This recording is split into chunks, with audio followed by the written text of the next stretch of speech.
Kell Brook says Amir Khan has nowhere to hide. What up, Fight World? It's your boy Ego, and I'm back with some more boxing. Make sure you guys subscribe to the channel and also like this video.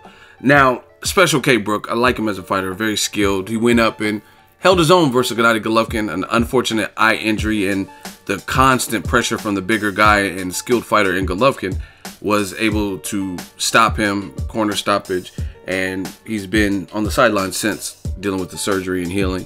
He did an interview with Sky Sports, link in the description, and Kell Brook says, and I quote, "It's been going on way too long. The British public needs to have this fight. He's got nowhere else to go. This is the best that we've ever had in talks. We've even been talking venues. We are really nearly there. I don't want to say too much and scare him off. I don't want to scare Khan off. I just want to sit back, be reserved, and let the team make the fight happen, and then I'll give it to him. The timing is right. It has to happen now. It needs to happen for me. I've always been willing and ready to make the fight happen." That's coming from Kell Brook. Again, link in the description. And I got to add my 2 cents. 3 words. Errol Spence Jr. Right? And I got to speak my mind in this video. I really like Kell Brook. I think he's a great fighter. He has the potential to be one of the best welterweights, or maybe he can even emerge as the best welterweight. But you got to square off against the other best welterweights to determine that. And it's painstakingly apparent that they do not want to either Brook himself, Eddie Hearn, Matchroom, Team Brook, Dominic Ingle, I don't know. But it's very clear to me that they do not want to fight Errol Spence Jr. to prove that he's overrated and all this stuff that they were saying. Kell Brook did a past interview and said, oh, he's the next Jeff Lacey. Okay, then you do him like Joe Calzaghe, if that's the case, if that's how you feel. You know what I mean? And it's so apparent to me that for whatever reason, I'm not here, I may work with some of these fighters, so I'm not here like name calling and stuff and say, oh, this guy's this and that and scared. But it's apparent that for whatever reason, he's not trying to fight against Errol Spence Jr. as his primary option. Maybe he will if he has to. But the reason I'm saying that is because listen to this current interview. Keep in mind, Amir Khan just recently stated, I'll fight Kell Brook after he fights Errol Spence Jr. Right? So Kell Brook, after Porter, he fought 2 mandatories that he was obligated to face. Now all of a sudden, Errol Spence is your mandatory, the best mandatory that you've had in quite some time, an undefeated mandatory, unlike Frankie Gavin. I think he had either a loss or a draw to Leonard Bundu. Bezier lost to the guy you beat, which was Jojo Dan, lost to him twice. You know what I mean? So clearly Errol Spence, I mean, this goes without saying, Errol Spence is clearly the best out of anything post Sean Porter before Gennady Golovkin, right? He's clearly the best option at welterweight, and that's why I can't even include the Golovkin, I'm sorry, because that was at middleweight. So in terms of welterweight fights, since Sean Porter, Errol Spence Jr. will be the closest, most competitive betting odds and fans picking and stuff. That would be the biggest test for Kell Brook since Sean Porter at welterweight, right? Because again, Golovkin was just a kind of like a last minute money grab in a new division, so I'm not even going to count that, right? And you're still talking about fighting Amir Khan. He said, go fight Errol Spence and then I'll fight you next. And you're like, oh, it's getting close. So to me, everything that I just read, all the quotes from Sky Sports, from Kell Brook, it sounds like they would prefer to fight Amir Khan.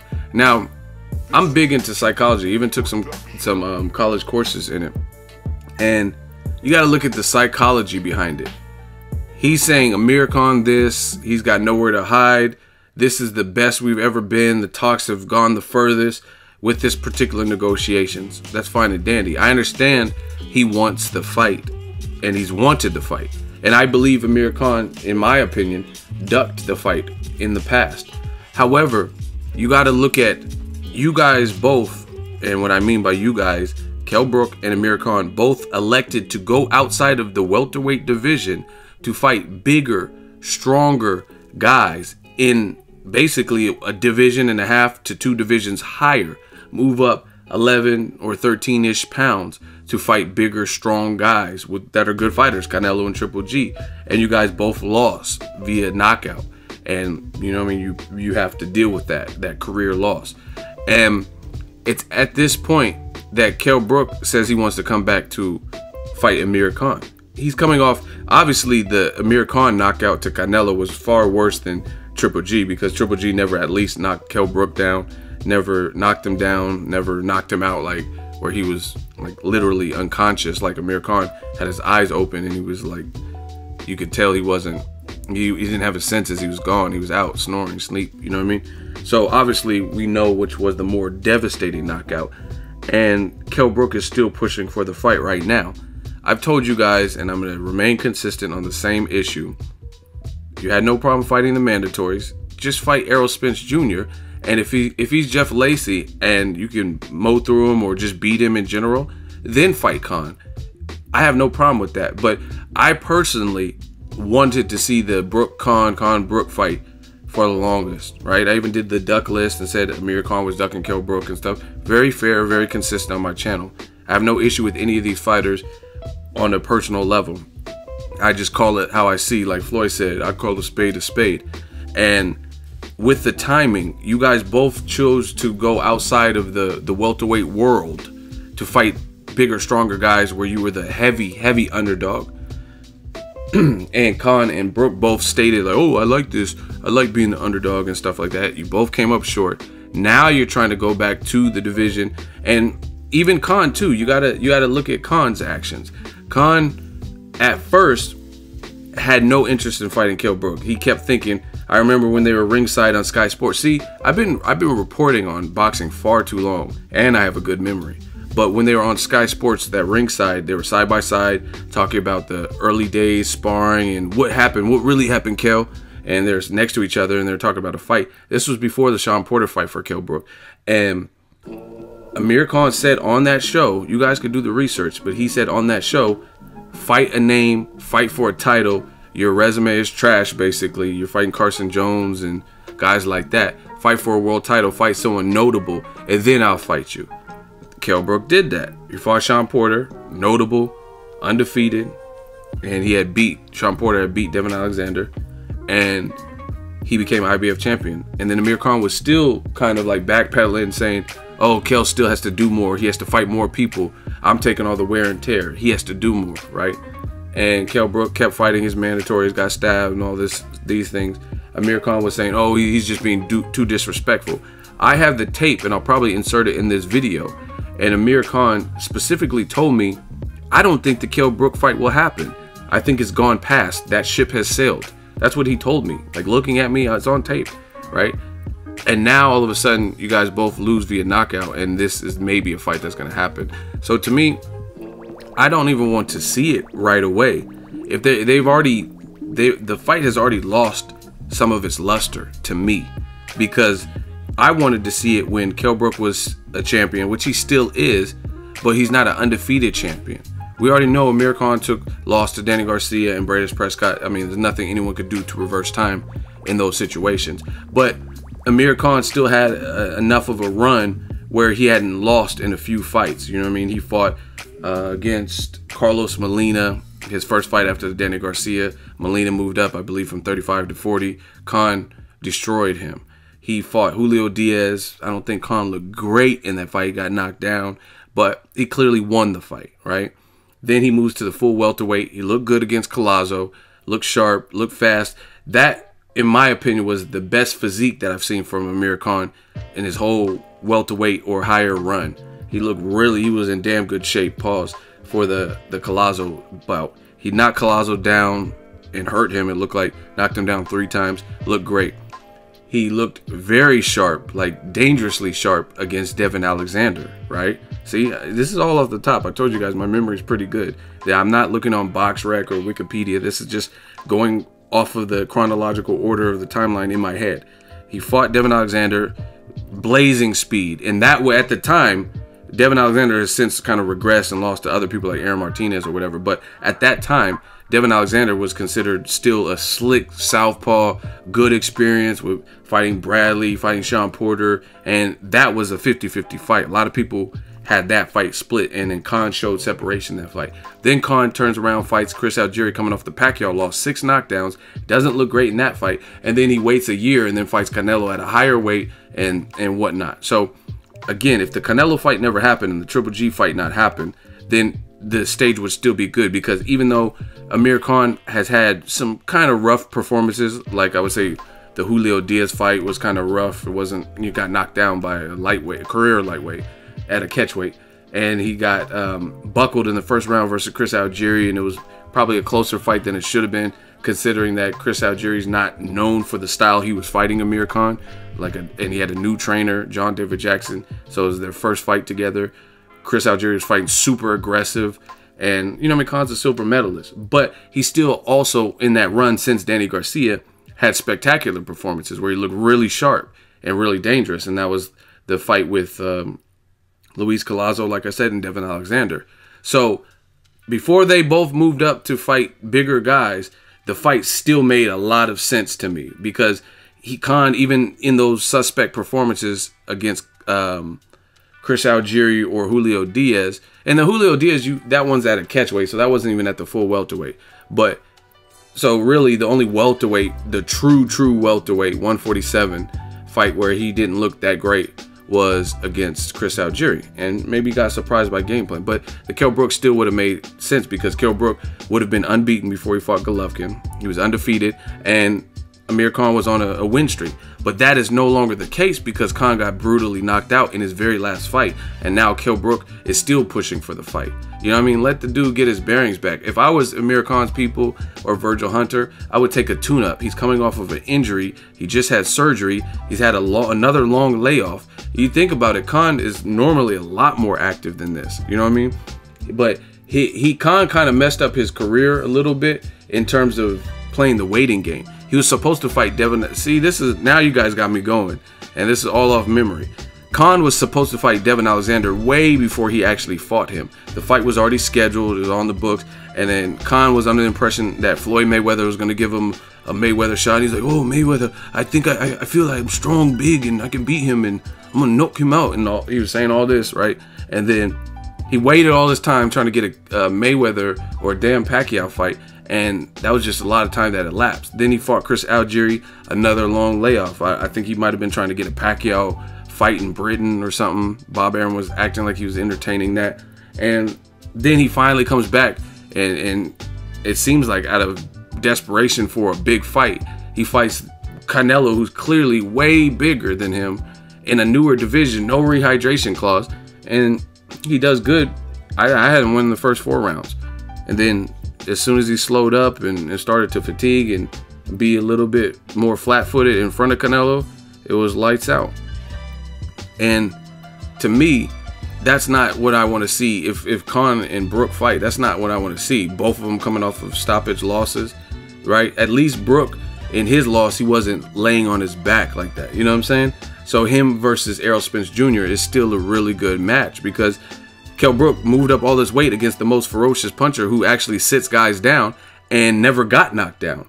So that's why I want to see the Errol Spence Jr. fight, because it still makes sense. But I want to see if Khan and Brook fight after Errol Spence, because that's your mandatory. That's the guy you're supposed to be fighting next, right? And I don't really have an interest. Like, you're coming off of a brutal knockout. That's why the Cotto Kirkland fight shouldn't be pay-per-view, because Kirkland's coming off of a long layoff and a brutal knockout. You know what I'm saying? So how are you going back on pay-per-view and Canelo just knocked you out brutally? You know what I mean? Maybe Ann Wolf can do something and make it pull the upset, but still, it's just, I don't have as much faith when someone just brutally got knocked out. You know what I mean? And that's the fight that Kell keeps pushing for. I understand you've wanted the fight for quite some time, but at the same time, you have other duties. And let's say, let Amir Khan take a tune-up style fight. Let's say Aaron Martinez or somebody, right? Let him fight someone like that, like Josito Lopez or Aaron Martinez, something like that. And then if you beat Errol Spence, then you're the man, and you retain your IBF strap, then fight Khan. And the Khan fight will then be bigger, because Khan will at least have had one bounce back tune-up fight to show that he's still where his head's at after a brutal knockout. And then you'll still be the IBF champ, and you just dethrone the Truth, a guy who people were praising, guys like Floyd Mayweather. Floyd Mayweather just did an interview and a roundtable, and he said everybody's ducking Errol Spence. So if you shut that down and beat Spence or stop him or demolish him or whatever, you're the man. Now the Khan fight grows bigger. So me personally, that's the order I want to see. But judging by the words that are coming, do you understand the words that are coming out of my mouth? It doesn't sound like that's what Kell Brook. He'd rather do the reverse. Fight the guy off of the brutal knockout, Amir Khan, and then fight Errol Spence, maybe. You know what I'm saying? And I don't want to see like that. I want to see him fight right now. You know what I mean? Because or what if this? What if Khan outboxes you and you lose to him? Now the Errol Spence fight is out the window. You know what I mean? And does anyone want to see Amir Khan versus Errol Spence? I don't know if that style would do good for Khan. That's just me personally. But that's my opinion on the whole situation. But Kell Brook's still pushing for the guy coming off a knockout loss. To me, that's a lot of these fighters are going off of like the money and the payday. And if you do the right things in your career, the money is going to be there. Like I always say, everybody wants to be Money Mayweather, but they don't want to go through the Pretty Boy Floyd stages. If you fight Errol Spence Jr. and you, let's say, stop him, you are the man. You took on your mandatory. You only have one loss, and that was at a higher division. No welterweight has beat you if you, in fact, beat Errol Spence. Now you could go fight whoever you want.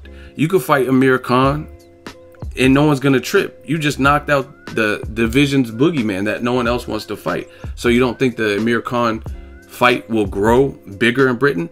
But that's not what he wants to do. It sounds like he wants to fight Amir Khan because he believes that's the easier fight. That's the only way. Because why else would you want to fight a guy off of a brutal knockout that we all lost or that we all seen in a higher division? And instead of the undefeated guy who is your mandatory when you've had no problem fighting mandatories before, and he keeps saying man down, hashtag man down, hashtag world title shot, and everyone knows it's too much pressure. Everyone knows that's your mandatory. You know what I'm saying? You might as well get that out the way, get the hard one out the way. And if you think, because both of Kell Brook and Amir Khan seem to think that they could beat the other person easy. Amir Khan says something like Kell Brook's a tune-up for him. So I want to see it the other way around. Take care of your mandatory. Here's an example, a perfect example. Jermall Charlo. People said he was ducking Julian J. Rock Williams from Philly, who was undefeated. Julian J. Rock Williams called him out post-fight. He said, "Hey, Charlo, fight me, you turkey, or give up the belt." And we seen the fight. Charlo looked exceptional. He had one knockdown and then a nasty counter uppercut knockout, right? Nobody's sweating Charlo. We just seen you in a 50-50 fight that a lot of people thought Julian J. Rock Williams would win or could win. Some people said that he was even ducking that fight, and he shut everybody up, right?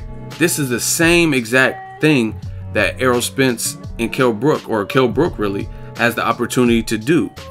Do like Jermall Charlo did to Julian Williams and say, see, I told you wasn't ready for this level yet. There's levels to this shit. You know what I'm saying? So if Errol Spence Jr. is not ready for this level, fight him next. The Khan fight is not going nowhere. We wanted to see, we waited. That's the other thing.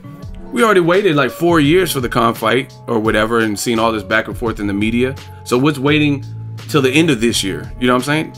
Take care of your mandatory. And then the Khan fight ain't going nowhere. And it gives Khan at least a chance to get one in from a brutal knockout. You know what I'm saying? And that, I think that'll raise the stakes for the whole Khan fight, the Khan Brook fight. Who wants to see Khan and Brook and they're both coming off of knockout losses? You know what I'm saying? So if Errol Spence gets knocked out or loses to Kell Brook, then that's you're back on you have a win in the win column. And then let Amir Khan get a tune-up or fight whatever welterweight other than Kell Brook and get one in, and then now he's back in the win column. Now you guys fight at Wembley and all this stuff. That's just how I feel. Give the man Errol Spence a shot. He worked for it.